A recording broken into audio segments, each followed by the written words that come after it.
Hello students, good evening बेटा। बेटा अपना टॉपिक चल रहा था nucleophilic substitution reaction in haloarenes. ये हेलो एरिन्स में अगर यहाँ पे डाल दे पोटासियम साइनाइड तो there is no reaction at normal condition, there is a substitution not takes place. अगर इसी की जगह हम पीछे बताया था अगर अपने पास इथाइल क्लोराइड है इसमें डाल दो केसीएन तो बेटा क्या क्लोराइड है रिप्लेस बाय साइनाइड है। तो पीछे हमने ये पढ़ा कि why these compounds are very less reactive towards nucleophilic substitution. इनमें क्यों नहीं होता तो बताया कि पीछे पढ़ चुके हैं कि यहाँ पे due to resonance double bond character आ गया, sp2 हाइब्रिडाइजेशन है तो बॉन्ड शॉर्ट है, पोलैरिटी कम है, ठीक है। और अगर यहाँ से हलाइड आयन निकाले तो फिनाइल कटायन बनती है जो कि हाईली अनस्टेबल है। Due to all this reason these compounds are very less reactive towards nucleophilic attack। तो इन कंपाउंड्स में नॉर्मल कंडीशन पे न्यूक्लियोफिलिक अटैक नहीं होता। तो बेटे यहाँ से अपने पास एक नया टॉपिक में नया क्वेश्चन बन जाता है कि कहते हैं give a chemical test to distinguish chlorobenzene and cyclohexyl chloride. Chlorocyclohexane और क्लोरोबेंजीन इन दोनों को डिस्टिंग्विश करने के लिए कोई केमिकल टेस्ट बताओ। तो हम केमिकली हमेशा वो टेस्ट बताएंगे जिसको बेटा इजीली डिटेक्ट किया जा सके, मतलब जहाँ पे या तो कलर चेंज हो, गैस इवोल्व आउट हो, कोई प्रिसिपिटेट बने, तो जिसका डिटेक्शन बड़ा इजी हो। तो ये कहते हैं अपने पास ये दो कंपाउंड है, आपको एक ग्लास ट्यूब में क्लोरोबेंजीन दे दिया, एक में क्लोरोसाइक्लोहेक्सेन दे दिया। अब कैसे पता लगाओगे कि कौन सा कंपाउंड क्लोरोबेंजीन है, कौन सी ग्लास ट्यूब में क्लोरोबेंजीन है। तो हमें ये पता है कि these compounds are reactive towards nucleophilic substitution. यहाँ पे तो बेटा बॉन्ड प्योरली सिंगल है, यहाँ पे तो रेजोनेंस नहीं है, यहाँ तो आपको रेजोनेंस नहीं है, बॉन्ड प्योरली सिंगल है। स्टेट ऑफ हाइड्रोजन sp3 है, बॉन्ड लॉन्ग और वीक भी है, तो यहाँ पे तो सब्स्टिट्यूशन हो जाएगा। पर यहाँ पे due to resonance and many reasons जो बताए यहाँ पे नहीं हो पाएगा। तो at the room temperature both this compounds let us allow to react with aqueous NaOH। दोनों में हम एक साथ क्या डाल दें, aqueous solution of potassium hydroxide या aqueous solution of sodium hydroxide, दोनों में एक साथ डाल दिया। हमें नहीं पता कौन से में क्या है। ये होगा कि जहां पे भी क्लोरोबेंजीन होगा, हमें नहीं पता कौन सी क्लास ट्यूब में, पर जिस भी क्लास ट्यूब में क्लोरोबेंजीन होगा नो चेंज, कुछ भी चेंज नहीं होगा। पर जहां पे क्लोरोसाइक्लोहेक्सेन है वहां पे बेटा रिएक्शन हो चुकी होगी, this chloride replace by hydroxyl, और यहाँ पे तो क्लोराइड फ्री हो चुकी होगी। ये होगा यहाँ पे तो अभी भी नहीं पता क्योंकि ये भी कलरलेस है, ये भी कलरलेस है, तो रिएक्शन का होने का या नहीं होने का पता ही नहीं चला।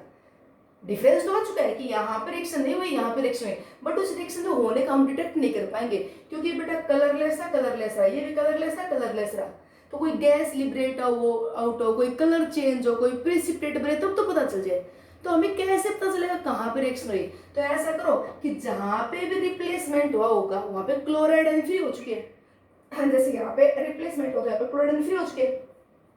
अगर क्लोराइड फ्री हो चुके हैं तो now that can be precipitated out by addition of silver nitrate to the both glass tube। now add the aqueous solution of silver nitrate। दोनों ग्लास ट्यूब में एक साथ क्या डाल देंगे बेटा, सिल्वर नाइट्रेट का सॉल्यूशन। जैसे सिल्वर नाइट्रेट डालेंगे यहाँ पे तो बेटा कोई चेंज नहीं होगा, नो चेंज, क्योंकि क्लोराइड फ्री नहीं है। तो और जैसे इसमें डालोगे क्या होगा, there is a white precipitate of silver chloride found, white precipitate of silver chloride found, silver chloride के व्हाइट प्रिसिपिटेट बन गए। तो जहां पे AgCl प्रिसिपिटेट आउट होगा, जिस ग्लास ट्यूब में व्हाइट प्रिसिपिटेट है मतलब वहां पे क्लोराइड आयन फ्री हो चुकी है, क्योंकि अगर क्लोराइड आयन इसमें लगा होता तब तो प्रिसिपिटेट बनते नहीं। तो जहां पे प्रिसिपिटेट बन गए वो तो एक क्लोरोसाइक्लोहेक्सेन, और जहां पे कोई प्रिसिपिटेट नहीं बना वो क्लोरोबेंजीन। ठीक है, ये डिफरेंस होगा यहाँ पे। तो ये डिफरेंस किस वजह से अपना हम डिफरेंशिएट किस वजह से कर पाए कि these compounds at normal condition not undergo nucleophilic substitution whereas these can undergo। ठीक, और बेटा जैसे ही हेलो एरिन्स होते हैं बिल्कुल वैसे ही वैसे विनाइल लाइट्स होते हैं। Haloarenes means halogen directly attached to benzene ring, और दूसरे vinyl lights halogen directly attached to doubly bond carbon. इन दोनों in both class of compounds at normal condition nucleophilic substitution not occurs. यहाँ पे replacement नहीं हो पाएगा। In both case due to resonance क्या आ चुका है, in both case due to resonance क्या आ चुका है बेटा, डबल बॉन्ड कैरेक्टर। ये डबल बॉन्ड आ गया यहाँ पे, ये डबल बॉन्ड आ गया, ठीक है। ये इलेक्ट्रॉन पेयर यहाँ, ये इलेक्ट्रॉन पेयर आ गए, ऐसे यहाँ पे ये इलेक्ट्रॉन पेयर ये इलेक्ट्रॉन पेयर आ गए। तो ड्यू टू रेजोनेंस दोनों में डबल बॉन्ड कैरेक्टर आ गए। यहाँ पे स्टेट ऑफ हाइब्रिडेशन कार्बन की sp2 है, इस कार्बन की भी sp2 है, तो जो ऑर्बिटल सोल्ट है bond short and strong, sp2 more electronegative तो बॉन्ड की polarity less, 6 bond less polar है। तो इन कंपाउंड्स में नॉर्मल कंडीशन पे न्यूक्लियोफिलिक अटैक नहीं होता, जबकि सिंपल अगर कोई अल्काइल हाइड है कहाँ पे हेलोजन सिंगल बॉन्ड रहेगा, जैसे इथाइल क्लोराइड, इथाइल ब्रोमाइड, ऐसे हो जाएगा यहाँ पे न्यूक्लियोफिलिक सब्स्टिट्यूशन इजीली। अगर अलाइल अलाइड है तो these are also reactive towards nucleophilic substitution, क्योंकि यहाँ पे तो बेटा रेजोनेंस नहीं है, तो ये इलेक्ट्रॉन पे यहाँ जगह डबल बॉन्ड आगे तो सिंगल है ना, जिसके पास लोन पेयर साथ वाले के पास पाई इलेक्ट्रॉन पेयर होना चाहिए, ताकि लोन पेयर यहाँ है तो पाई इलेक्ट्रॉन पेयर यहाँ चला जाए, तो यहाँ तो रेजोनेंस नहीं है तो बॉन्ड सिंगल। इस कार्बन की स्टेट ऑफ हाइड्रोजन sp3 है तो बॉन्ड लॉन्ग और वीक भी है, पोलैरिटी हो जाता है। अगर यहाँ तो अलाइड आयन निकले तो ये अलाइल कटाइल बनेगी और that stabilise by resonance effect, तो ये तो अलाइड आयन को निकाल देगा आसानी से, कटाइल में कन्वर्ट हो जाएगा क्योंकि कटाइल इसकी स्टेबल है, तो अलाइल अलाइड में न्यूक्लियोफिलिक अटैक इजीली हो जाएगा। बेंजाइल अलाइड, बेंजीन रिंग से directly attached carbon, benzylic carbon, benzyl allied also reactive toward nucleophilic attack. यहाँ पे बेटा रेजोनेंस स्टेबलाइजेशन नहीं है, ये लोन फिर यहाँ आगे तो सिंगल बॉन्ड आ गया, आगे तो नहीं है यहाँ पे डिस्पर्सल।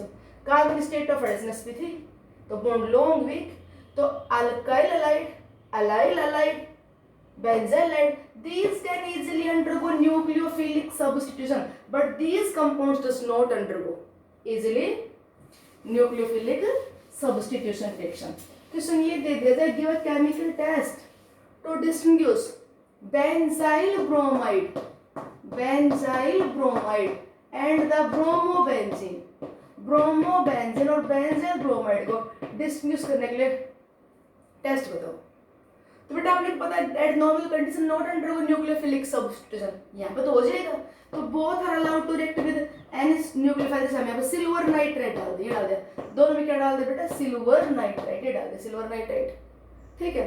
तो सिल्वर नाइट्राइट डालते ही क्या होगा बेटा, आपको पता होगा AgNO2 और नाइट्रोजन थोड़ा टाइम होगा, this halide ion replace by nitro group, तो यहाँ पे क्या होगा, there is a formation of CH2 और यहाँ पे क्या होगा NO2, allied displace bye NO2, और क्या होगा, there is a light yellow coloured precipitate of AgBr formed, bromide ion displace by nitrite group, ठीक। एक जरूरी याद करो, अगर पोटेशियम नाइट्राइट डालते तो क्या बनता है यहाँ पे CH2ONO alkyl nitrite, attack oxygen के थ्रू होता है, but that is predominantly covalent, ionise नहीं होगा, देखिए होता है AgONO, ये आयनाइज नहीं होगा, तो अटैक यहाँ पे कौन कर रहा है, नाइट्रोजन थ्रू अटैक करेगा ये।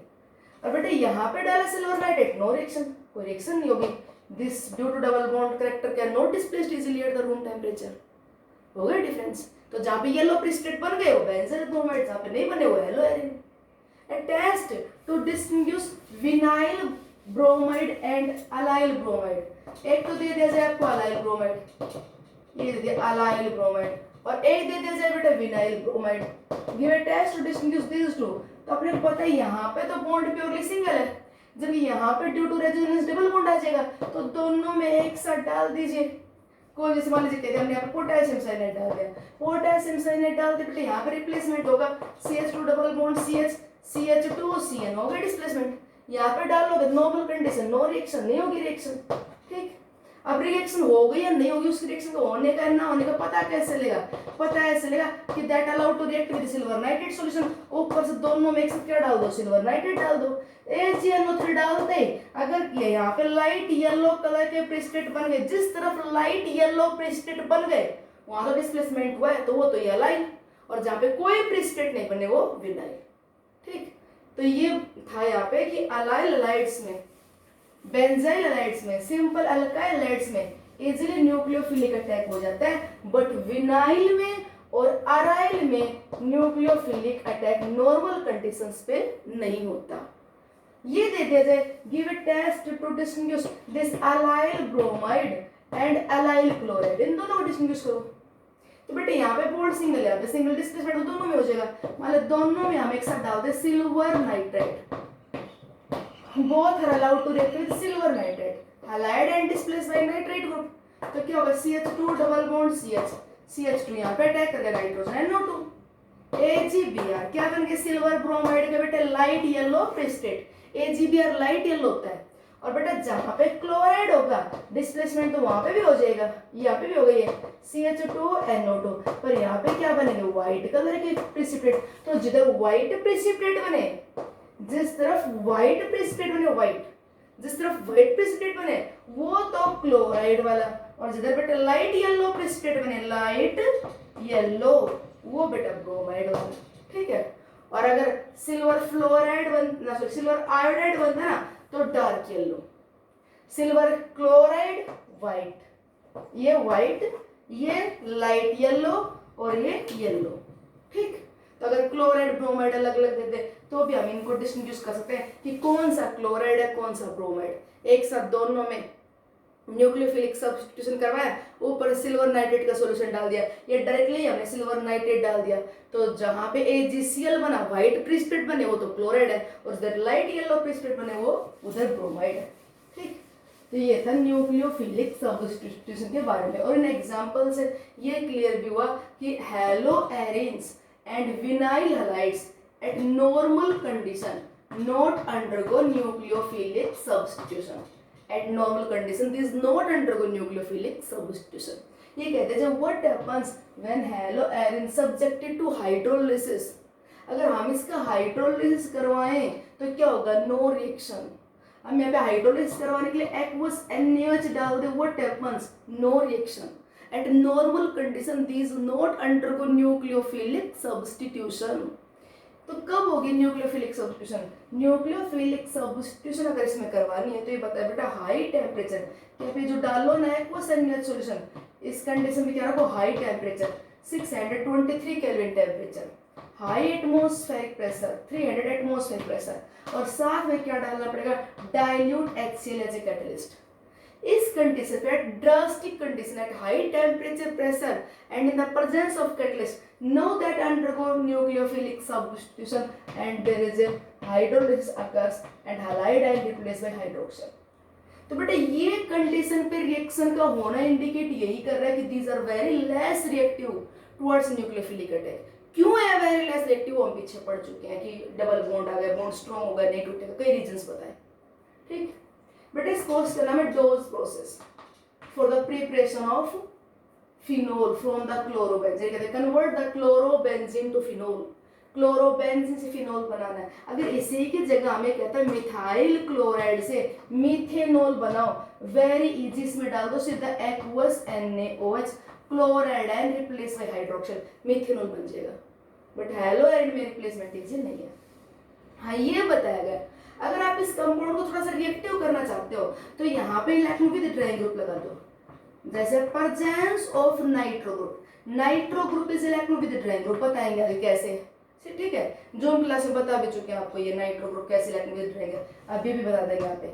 Nitro group electron with drawing, अगर नाइट्रो ग्रुप ले तो यहाँ पे एक्वस NaOH डालोगे तो बेटा नॉर्मल प्रेशर चाहिए होगा और temperature 443 kelvin and then upon acidification that undergo the hydrolysis and give this compound पैरानाइट्रोफिनोल।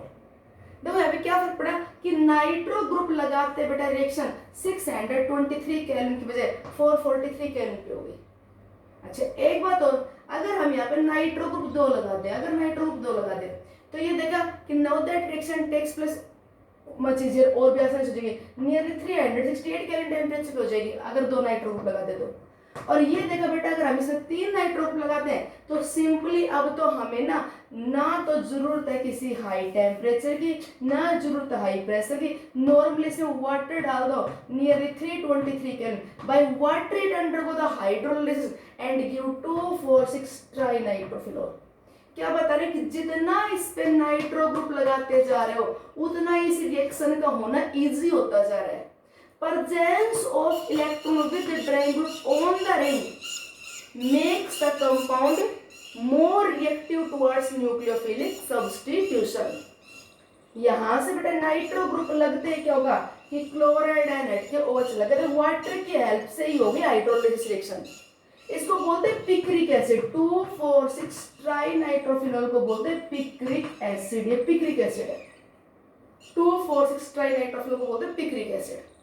अब बात ये कि why the presence of nitro group make this more reactive towards nucleophilic attack. Nitro group की वजह से मोर रिएक्टिव कैसे होगा towards nucleophilic attack? Why the presence of nitro group makes it more reactive towards nucleophilic attack? और वो भी बेटा presence of nitro group अगर आपने नोट किया तो मैंने कहाँ पे लगाया, ऑर्थो पे, पैरा पे, ऑर्थो पे। तो ये पोजीशन ऑर्थो, ये पैरा, ये ऑर्थो। तो why the presence of nitro group make it's more reactive towards nucleophilic substitution and why it exert its effect at ortho and para position। देखो जी बेटा, ये लगा दिया हमने नाइट्रो ग्रुप, ये लगा दिया नाइट्रो ग्रुप, ठीक। नाइट्रो ग्रुप बेटा एग्जिबिट करता है minus I and minus I effect. Minus I देखो कार्बन चेन के साथ लगा हुआ है, nitrogen more electronegative, attract the sigma electron pair toward itself and make the ring deficient. ये तो माइनस आई, ये सिग्मा इलेक्ट्रॉन पेयर की तरफ खींचेगा और एक कार्बन को डेफिशिएंट करेगा, ये कार्बन डेफिशिएंट हुआ तो अगले को डेफिशिएंट करेगा। तो इंडेक्ट इफेक्ट तो पूरी चेन में काम करेगा, चाहे nitro group, ortho, Meta, para कहीं लगा लो, क्योंकि अगर ये अपनी तरफ अट्रैक्ट करेगा तो ये डेफिशिएंट तो बेटा अगले को डेफिशिएंट करेगा। अगर आप नाइट्रो ग्रुप को यहाँ लगाओगे तो भी कोई दिक्कत नहीं, थोड़ा सा मैग्नीट्यूड कम हो जाए, क्योंकि माइनस आई इफेक्ट डिस्टेंस के लोग कम हो जाता है। किसने अट्रैक्ट किया, इसको डेफिशिएंट किया, इसने अपनी तरफ अट्रैक्ट करके इलेक्ट्रॉन, इसका वो डेफिशिएंट किया, इसने अपनी तरफ अट्रैक्ट करके इसका वो डेफिशिएंट किया। तो डेफिशिएंट तो हो गया, तो न्यूक्लियोफिलिक अटैक इजी हो गया। बट नाइट्रो ग्रुप दूर है तो माइनस आई इफेक्ट का मैग्नीट्यूड थोड़ा कम है। अगर नाइट्रो को पैरा पे लगा लोगे तो बेटा माइनस आई इफेक्ट तो भी कम करेगा पर और भी कम हो जाएगा। पहले ये डेफिशिएंट, फिर ये अटैक करके ये डेफिशिएंट, तो माइनस आई इफेक्ट तो हर जगह काम करता है, बस उसका मैग्नीट्यूड डिस्टेंस के अलोंग क्या होता जाता है, डिक्रीज। माइनस आई इफेक्ट का मतलब तो ये कि जब भी आपने मोर इलेक्ट्रोनेगेटिव एलिमेंट लगाया, अट्रैक्ट इलेक्ट्रॉन टुवर्ड्स इटसेल्फ, ये डेफिशिएंट, ये डेफिशिएंट तो इसने अपने तरफ अटैक किया, इसको डेफिशिएंट किया, ये डेफिशिएंट तो इसने अगले से अटैक किया, अगले को डेफिशिएंट। बस डेफिशिएंसी सबसे ज्यादा यहाँ पे, उससे कम नेक्स्ट पे, उससे कम और नेक्स्ट पे। माइनस आई इफेक्ट तो पूरी चेन में काम करता है पर मैग्नीट्यूड डिस्टेंस के लोग क्या होता जाता है, डिक्रीज। अब बात है माइनस आर की, resonance effect operates only at ortho and para position. ये बेटा इन दो ही जगह पे काम करेगा, ऑर्थो और पैरा पे। देख लो अपने पास प्रूफ, आप स्ट्रक्चर बना के देख लीजिए। देखो ये बता, that compound not easily undergo nucleophilic substitution. एक तो बताया कि बॉन्ड की पोलैरिटी कम है, दूसरा डबल बॉन्ड कैरेक्टर है, तो इसे ऐसे निकलना मुश्किल है। अगर यहाँ पे नाइट्रो ग्रुप लगा दिया, लगाते मैंने ऑर्थो पे, तो it makes it more reactive towards nucleophilic attack. कैसे, देखो ये इलेक्ट्रॉन पेयर यहाँ पे आ जाए, ध्यान से देखना जी, ये इलेक्ट्रॉन पेयर यहाँ पे आ गए, ठीक है, मैं यहीं पे चेंज कर रही हूँ, ये हटा दिया मैंने और ये इलेक्ट्रॉन पेयर यहाँ पे आ गया नेगेटिव चार्ज, और यहाँ पे क्या आ गया, चार्ज पॉजिटिव, ठीक। Nucleophile is able to attack easily, nucleophile आसानी से अटैक कर जाएगा, क्योंकि बेटा जैसे ये इलेक्ट्रॉन पेयर यहाँ पे है, नाइट्रोजन इलेक्ट्रॉन पेयर को ले लेगा, नाइट्रो ग्रुप ये NO2 ग्रुप इसको ले लेगा, ये इधर चला जाएगा। देखो स्ट्रक्चर बनाया क्या बन गया इसका, ये देखो जी, इस बॉन्ड को डिस्टर्ब नहीं किया यहीं पे, इस बॉन्ड को डिस्टर्ब नहीं किया ये यहीं पे, ठीक है, ये क्लोरीन और यहाँ पे चार्ज क्या पॉजिटिव, तो न्यूक्लियोफिलिक अटैक इजी। यहाँ पे आ गया न्यूक्लियोफाइल, आ गया न्यूक्लियोफाइल, ये जो इलेक्ट्रॉन पेयर था, इलेक्ट्रॉन पेयर कौन लेगा, नाइट्रो ग्रुप, यहाँ पे नाइट्रो ग्रुप ये लेगा, ये जो इलेक्ट्रॉन पेयर था कौन लेगा, ये नाइट्रो ग्रुप, तो यहाँ पे क्या है, double bond nitrogen, nitrogen electron लेते हैं, बॉन्ड कितने बन जाएंगे, 2 2 4 1 5, नाइट्रोजन 5 बॉन्ड नहीं बना सकता, तो जैसे नाइट्रोजन ने ये ग्रुप इलेक्ट्रॉन पेयर लिया, ये इलेक्ट्रॉन पेयर आगे चला गया, तो ऑक्सीजन के ऊपर क्या गया, नेगेटिव चार्ज हो गया। ध्यान से देखिए स्ट्रक्चर क्या इंडिकेट कर रहा है कि जब ऑर्थो पोजीशन पे नाइट्रो ग्रुप प्रेजेंट है तो वो इस साइड को क्या कर पा रहा है, electron deficient, because it ortho position is able to take the electron pair, electron pair को ले लेगा इलेक्ट्रॉन पेयर को, ठीक। तो nitro group through minus R effect makes this deficient and nucleophilic attack becomes easy. और देखो अगर हम नाइट्रो ग्रुप को लगाएं पैरा पोजीशन पे, ये है हेलोएरिन और ये लगा दिया नाइट्रो ग्रुप, देखो जी हो गया, न्यूक्लियोफाइल का अटैक नाइट्रो ग्रुप पैरा पे होगा तो भी फैसिलिटेट करेगा, मतलब न्यूक्लियोफाइल को इजीली अटैक करेगा। कैसे, ये इलेक्ट्रॉन पेयर यहाँ पे, ध्यान से देखना जी, ये इलेक्ट्रॉन पेयर यहाँ पे इन दोनों के बीच में, और ये इलेक्ट्रॉन पेयर पैरा पोजीशन पे, अगर पैरा पे ये इलेक्ट्रॉन पेयर यहाँ पे आते, मैं स्ट्रक्चर बना रही हूँ, पहले स्ट्रक्चर बना रहे हैं, ये इलेक्ट्रॉन पेयर जहाँ था वहीं की वहीं, ये इलेक्ट्रॉन पेयर यहाँ पे, ठीक, ये इलेक्ट्रॉन पेयर पैरा पोजीशन पे, ये पैरा पे, ये नाइट्रो ग्रुप रहा, ठीक, और ये इलेक्ट्रॉन पेयर जैसे ये इलेक्ट्रॉन पेयर यहाँ आया, ये डेफिशिएंट हो गया कि नहीं, तो ये कार्बन डेफिशिएंट हो गया और न्यूक्लियोफाइल अटैक इजीली कर जाएगा, क्योंकि जब पैरा पे इलेक्ट्रॉन पेयर आया तो नाइट्रो ग्रुप फिर इस पैरा से इलेक्ट्रॉन पेयर को ले लेगा, तो ये माइनस आर इफेक्ट के थ्रू इलेक्ट्रॉन पेयर को ले रहा है, नाइट्रो ग्रुप इलेक्ट्रॉन पेयर को ले रहा है और ये रिंग को डेफिशिएंट कर रहा है, so the nucleophilic attack becomes easy. But ये नाइट्रो ग्रुप अपना इलेक्ट्रॉन पेयर ले पाएगा कहाँ पे, ऑर्थो पे और पैरा पे। मेटा पे लगा के देखो, मेटा पे रेजोनेंस इफेक्ट काम नहीं करेगा, मेटा पे रेजोनेंस इफेक्ट काम नहीं करेगा। ये रहा हेलो एरिन, ये रहा, और ये राजी मेटा पोजिशन पे लगा दिया नाइट्रो ग्रुप। देखो यहाँ से ये इलेक्ट्रॉन पेयर इसके पास, और बेटा ये इलेक्ट्रॉन पेयर यहाँ पे आते ही ये इलेक्ट्रॉन पेयर अगले के पास। देखो इलेक्ट्रॉन पेयर एक क्लोरीन चार्ज पॉजिटिव है, देखो ये पॉजिटिव चार्ज है, इलेक्ट्रॉन पेयर यहाँ पे। पहली बात तो ये बॉन्ड डिस्टर्ब नहीं किया, मैं नहीं हो गई हूँ। ये इलेक्ट्रॉन पेयर यहाँ पे आया, इन दोनों के बीच में, ये दोनों के बीच में आ गया, ठीक है। ये यहाँ पे आते पॉजिटिव चार्ज यहाँ पे आ गया, ठीक है। ये इलेक्ट्रॉन पेयर यहाँ पे, ये वाला इलेक्ट्रॉन पेयर पैरा पे चला गया, ये पैरा पे आ गया, ये पैरा पे आ गया इलेक्ट्रॉन पेयर। और नाइट्रो ग्रुप कहाँ पे रहेगा, आपका मेटा पे। क्या नाइट्रो ग्रुप इस इलेक्ट्रॉन पेयर को ले पाया, नहीं ले पाया। ये तो इलेक्ट्रॉन पेयर रिंग पे था, और देखो रिंग पे रहेगा, रिंग पे ये यहाँ पे, फिर ये वापस यहाँ पे। बोलो नाइट्रो ग्रुप यहाँ पे नहीं ले पाएगा। इलेक्ट्रॉन पेयर कोई देता है रेजोनेंस के थ्रू, अपना इलेक्ट्रॉन पेयर देता है तो वो इलेक्ट्रॉन पेयर जाता है ऑर्थो और पैरा पे, और वो इलेक्ट्रॉन पेयर लेता है तो वो ले सकता है ऑर्थो और पैरा से। Resonance effect operates at ortho and para, अलग अलग स्ट्रक्चर बना के देखिए तब क्लियर होगा।